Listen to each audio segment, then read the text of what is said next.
Hello, this is Grady Hughes. I made a 3D model of the crime scene in Moscow, Idaho, where 4 college students were murdered. And those are Ethan Chapman, Zaina Kernodle, they were dating, Kaylee Konkovez, and Madison Mogan. Now, apparently, Kaylee was a roommate there, but it just perhaps recently moved out. I don't know if all of her belongings were still there or not. None of that stuff's been made clear to anyone in the public. And then, based on the city of Moscow and the Moscow Police Department websites, we have this information.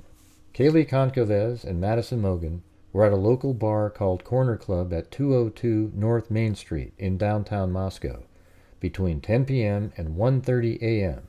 Kaylee and Madison were seen on video at a local food vendor called the Grub Truck at 318 South Main Street and used a private party for a ride home from downtown to arrive at their 1122 King Road residence around 1:56 a.m. At approximately 1:45 a.m., Ethan and Zaina are believed to have returned to the residence at 1122 King Road. Ethan Chapman and Zaina Kernodle were seen at the Sigma Chi House on the University of Idaho campus at 735 Nez Perce Drive. The Sigma Chi fraternity is actually very close to the residence. I mean, it's literally a 2-3 minute walk to get there. Detectives believe that on November 12th, the 2 surviving roommates had also been out in the Moscow community separately, but returned home by 1 a.m. on November 13th. The 2 did not wake up until later that morning. Now, are we missing something with those roommates? There's people out there that have said that they heard things and then locked their doors. I think police are intentionally leaving out what the 2 surviving roommates may have seen and heard that led them to locking their doors. We don't know that information. On November 13th, the surviving roommates summoned friends to the residence because they believed one of the second-floor victims had passed out and was not waking up. At 11:58 a.m. on November 13th, a 911 call requested aid for an unconscious person. The call was made from one of the surviving roommates' cell phones inside the residence. Multiple people talked with the 911 dispatcher before Moscow police arrived at the location. Officers entered the residence and found 2 victims on the second floor and 2 victims on the third floor. So the victims on the second floor are most certainly Zaina Kernodle and Ethan Chapman. And the 2 victims that were found on the third floor are very likely Madison Mogan and Kaylee Konkovez. The Latah County coroner confirmed the identity of the 4 murdered individuals and their cause and manner of death as homicide by stabbing. The coroner stated the 4 victims were likely asleep. So everybody keep that in mind, that they were likely asleep. Some had defensive wounds, and each was stabbed multiple times. There was no sign of sexual assault. So that means they were sleeping when the attack started, and then they likely woke up and tried to defend themselves, but were eventually killed by this individual. Police believe the attack is targeted. 2 victims were on the second floor and 2 were on the third, as I just stated. Police also wanted to put out these statements. They said at this time in the investigation, detectives do not believe the male Kaylee and Madison attempted to contact numerous times on November 13th is involved in the crime.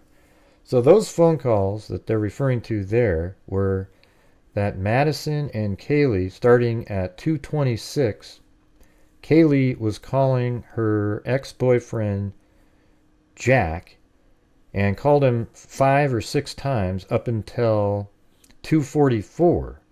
Then Madison started calling the same ex-boyfriend Jack, from 2:44 to 2:52 and called 3 different times.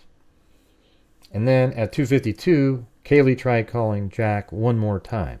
Now, to me, that indicates that, either Jack didn't want to answer the phone, and the girls knew, either he was upset or wasn't answering the phone, so switched over to Madison using her phone to call to see if he would answer her phone, but Jack never answered any of their calls.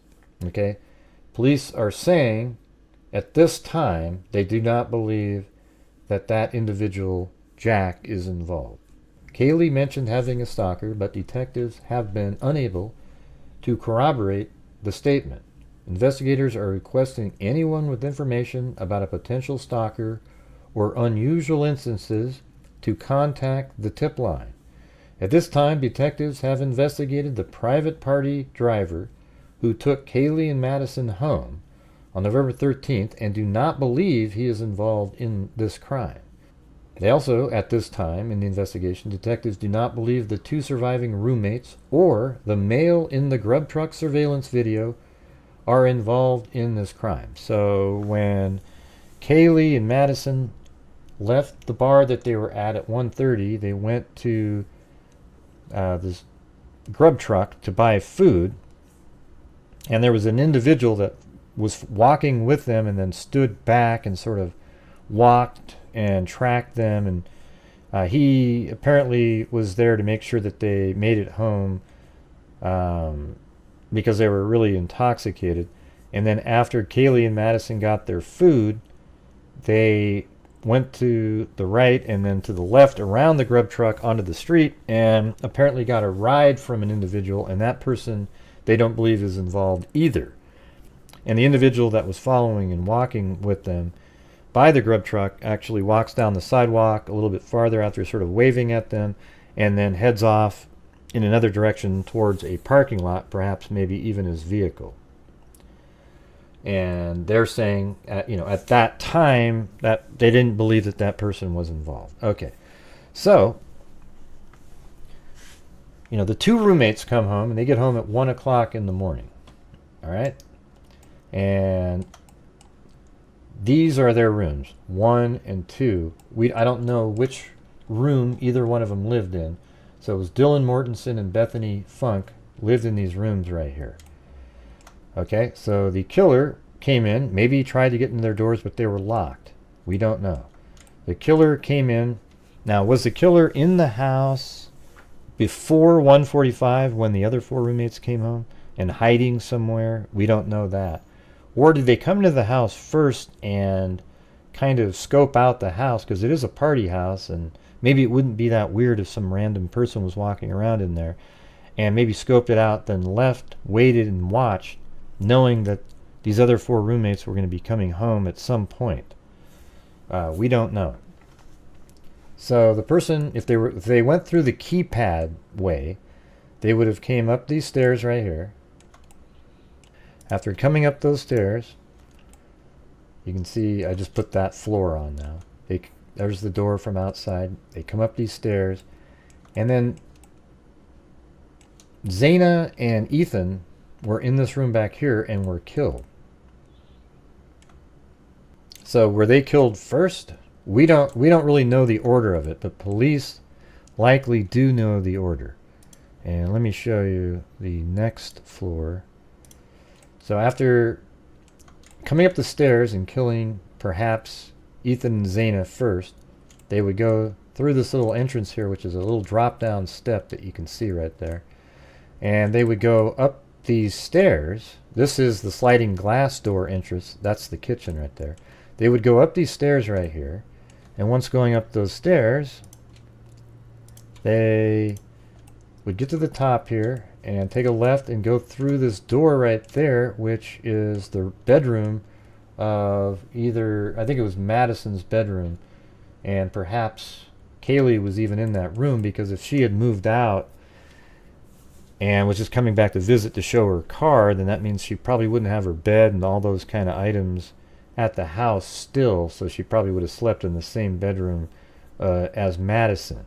That's just a guess. We don't really have that information, but we have heard that she wasn't still living there but had been living there recently, and then had moved out and was come back to visit just to show the Range Rover that she purchased. So I hope this really lets you see the layout a lot better. So let's remove the third floor again.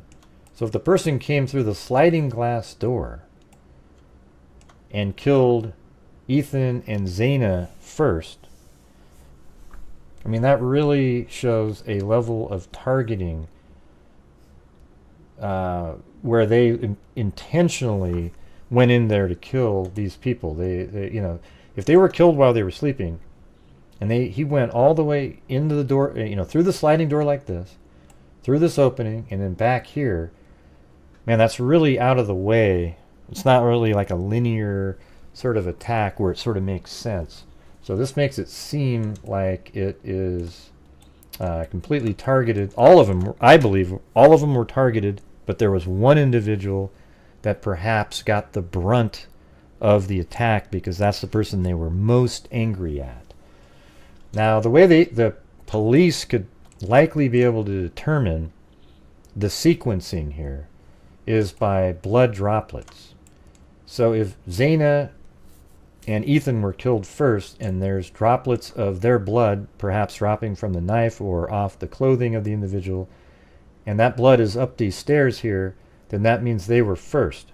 If they killed Madison and Kaylee first, you would only see Madison and Kaylee's blood droplets here, and then perhaps even droplets of their blood down the hallway here, and then Ethan and Zaina were killed here, and then after that killing you might see some other droplets, and if there's any droplets of any of their blood heading out this way, then you know that that's where they exited. Or if there's blood coming down the stairs and they went out this way, then that's the way you know they exited. So if there is only blood going this way, we still don't know which way they came into the house, but it might indicate which way they exited. All right. I did see that police were filming what seemed like maybe they were looking at a blood spot with a camera. They were filming straight down on the concrete on the road out there, a really high detailed photograph on a tripod facing straight down, and they were filming something on the ground, and the street would be out in this direction compared to the what we're looking at right here.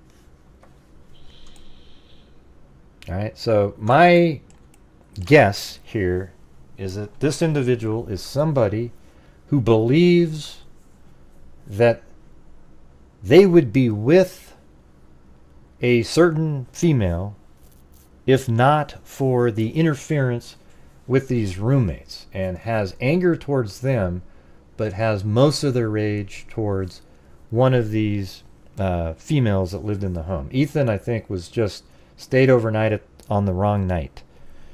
Okay, now it could also be that he was awake, that Ethan, Zaina, Kaylee, and Madison were all still kind of awake around 2 to 3, and maybe there was an individual in the house that was flirting with one of the girls and really thought that, you know, he should be able to have that girl, right?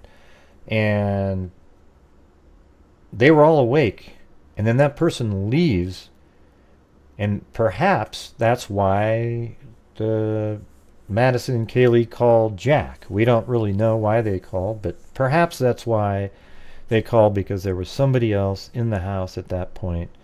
And then that person leaves, waits outside, perhaps up above in that small little wooded area right next to the parking area up above, and you could see through the trees, and waited for all the lights to turn off, and then maybe waited another half an hour. So we still have proof of life, if you believe, and I strongly believe, that the phone calls made by Madison and Kaylee it was made by them, because why would you switch phones if you're an evildoer up there? Would you really, use a different phone and switch around? It just seems like it's more obvious that they thought maybe Jack was monitoring their phone calls or screening them, and that maybe if Madison called instead of Kaylee, he might answer. But it makes, they're alive at 2:52 in the morning. And police believe that the murders happened between 3 and 4. So, you know, let's say it's 2:52. They're done making calls. They may have even been calling while they were laying around up in the bedroom. You know, we don't really know, right? Like maybe they were making, Kaylee and Madison were calling Jack while in the bedroom, on the bed, you know, just talking, listening to music and so forth. And then after that, they turn the music off. Or maybe they're even, you know, we don't know, but maybe they're still awake and maybe there's a little music playing, and that might have muffled what happened to Zaina and Ethan. But, you know, the killer comes in between 3 and 4 is when they believe the murders happened. Yeah, and they likely would be able to determine the time of death based on the food consumption. So they probably, I think they could even hear what was ordered at the grub truck. They likely ate that food at that point, and then based on the, you know, how digested the food was in the stomach, they could probably tell the time of death, you know, very closely, and they believe it was between 3 and 4 a.m. Okay, so I hope this model helps everyone. To me, it makes it really simple to follow, even though it's a really convoluted house. I think this actually might need to be even a little bit further into the right here. The model, it's hard to do because I don't have the actual diagram that was put in Daily Mail is inaccurate because that was prior to some of the remodeling. Like the placement of different things isn't the same way. Yeah, so let's just look at it one last time. You come in right here, you come up these stairs, you go down this level. There's one little step down to 2B here.